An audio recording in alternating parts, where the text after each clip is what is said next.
What's up, YouTube? Poor.Mans.Podcast back with another video. Today's video is going to be divorce lawyers give relationship advice, all right? Now, before I get into the video, I got to do the YouTube stuff. The goal is 20,000 subscribers by June. It's a crazy goal. It's a big goal, but it's my goal, all right? The only way I'm going to get to my goal is if you give me the HBO special. Do you know what the HBO special is? That's the Help a Brother Out special, all right? So go on and help a brother out. Hit the like and the subscribe button for more content. I'm going to give y'all a second to do that. All right, now let's get to it. Divorce lawyers give relationship advice. Let's see what they got to say. Marriage is like the lottery. You're probably not going to win. But if you win, what you win is so great that it's worth trying. It's worth buying the ticket and taking the ride.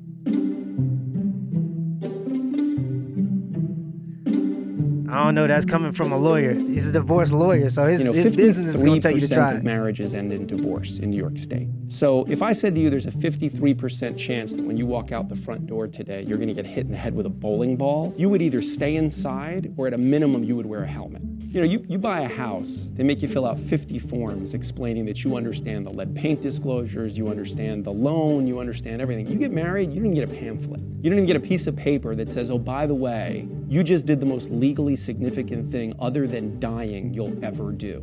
The fact that you're entering into this significant legal contract, but most people have zero idea what's actually involved in that contract and spend a lot more time figuring out what kind of cake we should have at the event is a really strange thing to me. Take marriage seriously. Already very well put. And I try to tell this to guys all the time. I am for marriage. I believe, and the statistics will show and also support me, that two-parent households tend to be more successful. Of course, marriage isn't the best deal for men, so we do need policies put into place to make, marriage a feasible, a more realistic option for men, other than investing 50% of everything you have and will potentially ever have into a relationship. So I do believe that there should be some policy set, but he said it as good as it needs to be said. All right, guys, you wear protection when you having sex, hopefully, if you're not ready for a child, you're wearing protection because you want to make sure that you're protected against the result of what happens. All right, so you should be thinking the same way when it comes to marriage. This is a business contract, people. This is a business contract. Don't get fluttered by the love and flustered. Look into what the contract says a little bit. Look at who you're with. Look at what the contract says, and make sure that person is bringing 50% of your life savings worth of stuff to your relationship, because that's what you're putting on the table. As a man, you're investing 50% of everything you have. So make sure that the person that you're bringing onto your ship or on your journey with you, make sure they're worth that 50%, or set into place prenuptial agreements so that y'all can decide where y'all want to go with it. Ladies, don't be shy to prenups. The marriage rates are plummeting because the deal is horrible for men. The marriage deal, which is what it is, it's a business deal, is not a great one for men. So the marriage rates are plummeting. You guys want to clap all day when it comes to Dr. Dre's wife trying to be resentful and take more than what she deserves. But you got to be honest with yourself. Do you deserve $50 million? Let's be honest here.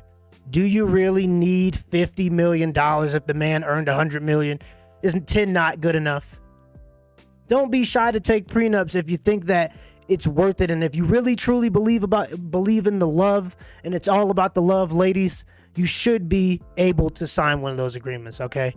Now make sure you do come up on the other end. Make sure you do get a little bit out of the deal, because you are investing as a woman. You are investing your body. You're investing your time also when it comes to becoming a nurturer and sacrificing your career. So make sure you do come up. Make sure you do have something so that you do get something if you leave. But 50%, that's just going to make it so that people don't want to get married. Let's continue the video. If you want to be with a person who is social and very outgoing, then don't marry someone who is a homebody. This is who I want. This is what I expect. If this doesn't work for you, then you may not be the right guy for me. it's critical that those expectations are communicated early. You're not going to change all that much just because you're getting married. And the person that you're marrying is most probably not going to change all that much either. I always tell clients, you divorced the person you were married to. And because clients come in and they'll say, in this shocked way, say like, I can't believe he's being so vindictive. And I'll say, well, what was he like during the marriage? And they say, well, he was vindictive.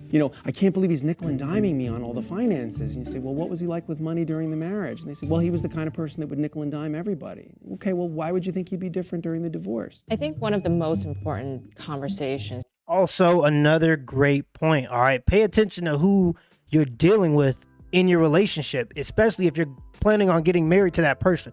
If you're dealing with a woman that's super duper shallow, super vain, all she wants is money, this and this and that, you're able to give that to her now, but come the divorce, she knows that that's going to be the end of it. So she's going to take as much as she can get. All right. So you do have to pay attention to who you're dealing with when it comes to marriage.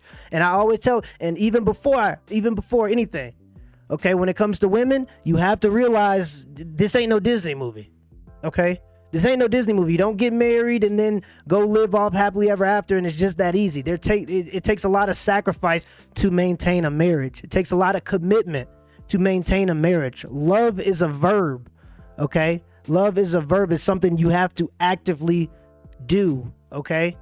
So you can't just slack off and gain 50 pounds as soon as you get the ring and change into a whole different person and expect it to work out. You didn't give 100% of your effort to the marriage if you gain 50 pounds, okay? Because staying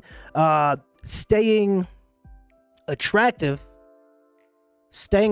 to your man is going to be part of maintaining your marriage. That's marriage maintenance. Same thing with guys. Don't just turn into a slob once you get married.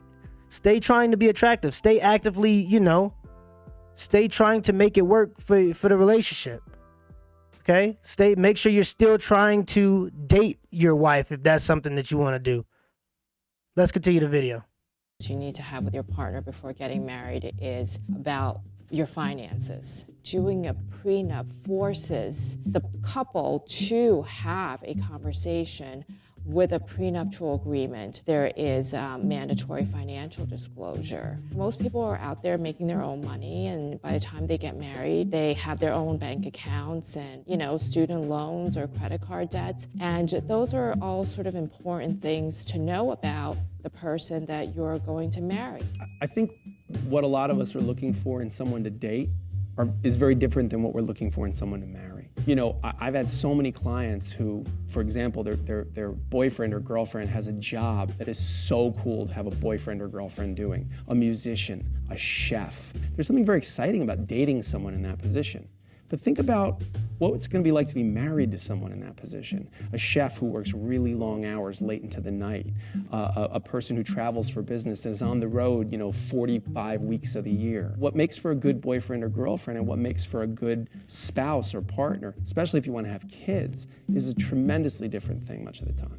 When you represent people in divorce, you see good people at their worst. So I've seen, stay-at-home moms who, in the middle of a courtroom, throw something at their spouse. The biggest mistake that people make when they're getting divorced is to make this into the winner and loser situation.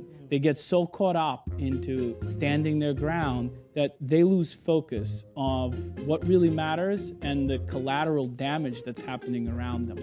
The key here is to keep your eye on the prize. It's my job to take your hand and walk you through this path, which is very scary, but the goal is to get to the other side, not to get stuck in the middle. I don't think that you have as much drama, unpredictable day-to-day experiences that you have in divorce and family law. Being a divorce lawyer has helped me figure out in my own marriage what I'm fighting for and what I really don't want to lose. I've been a divorce lawyer for 17 years. I still get teary-eyed at weddings. If I was to say to people, what they should try to hold on to is that sense of being this other person's cheerleader and being connected to them. Very well put. Actually, the first lawyer, he's so good, I think he should probably make like a YouTube channel or something to educate men and women both on what it takes and his experiences with dealing with marriages. So I think it'd be pretty cool because he seems to be that charismatic and that well at saying what he wants to say and putting it in a way so that it's fair for both sides.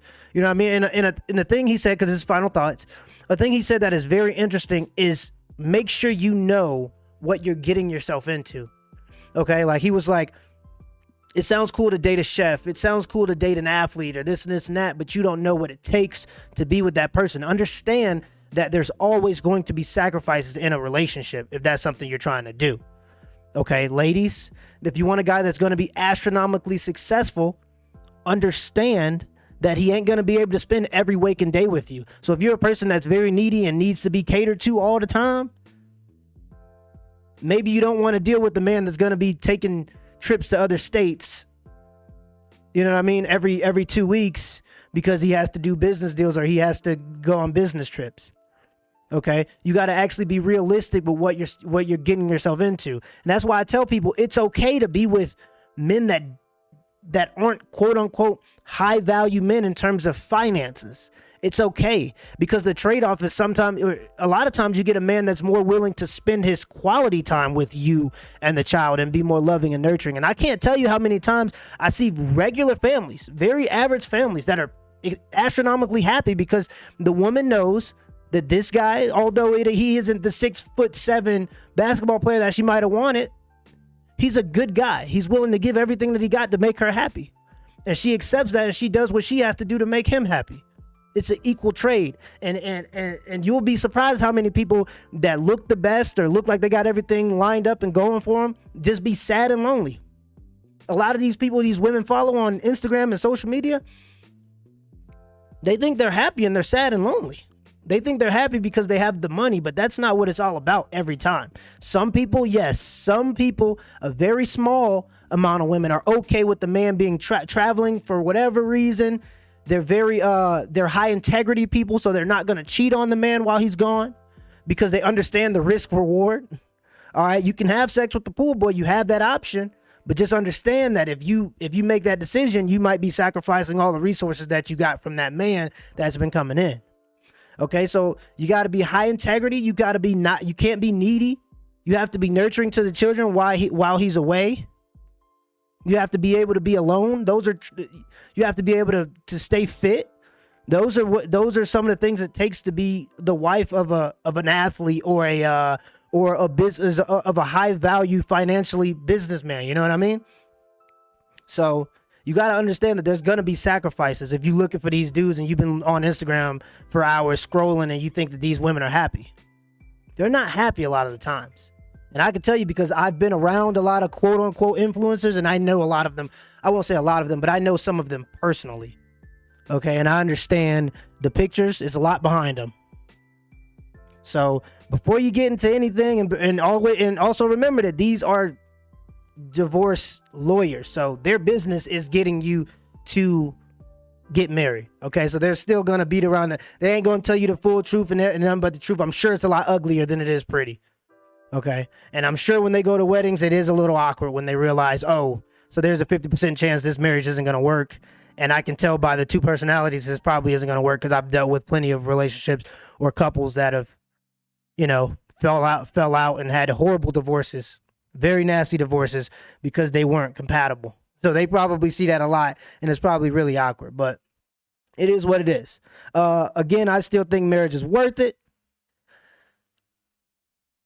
If you find the right person. That's a big O if, but you got to find the right person. Men, figure out if the person you're with is worth 50% of your income now and your potential income, because that's what you're putting on the line when you decide to get married. So, till next time.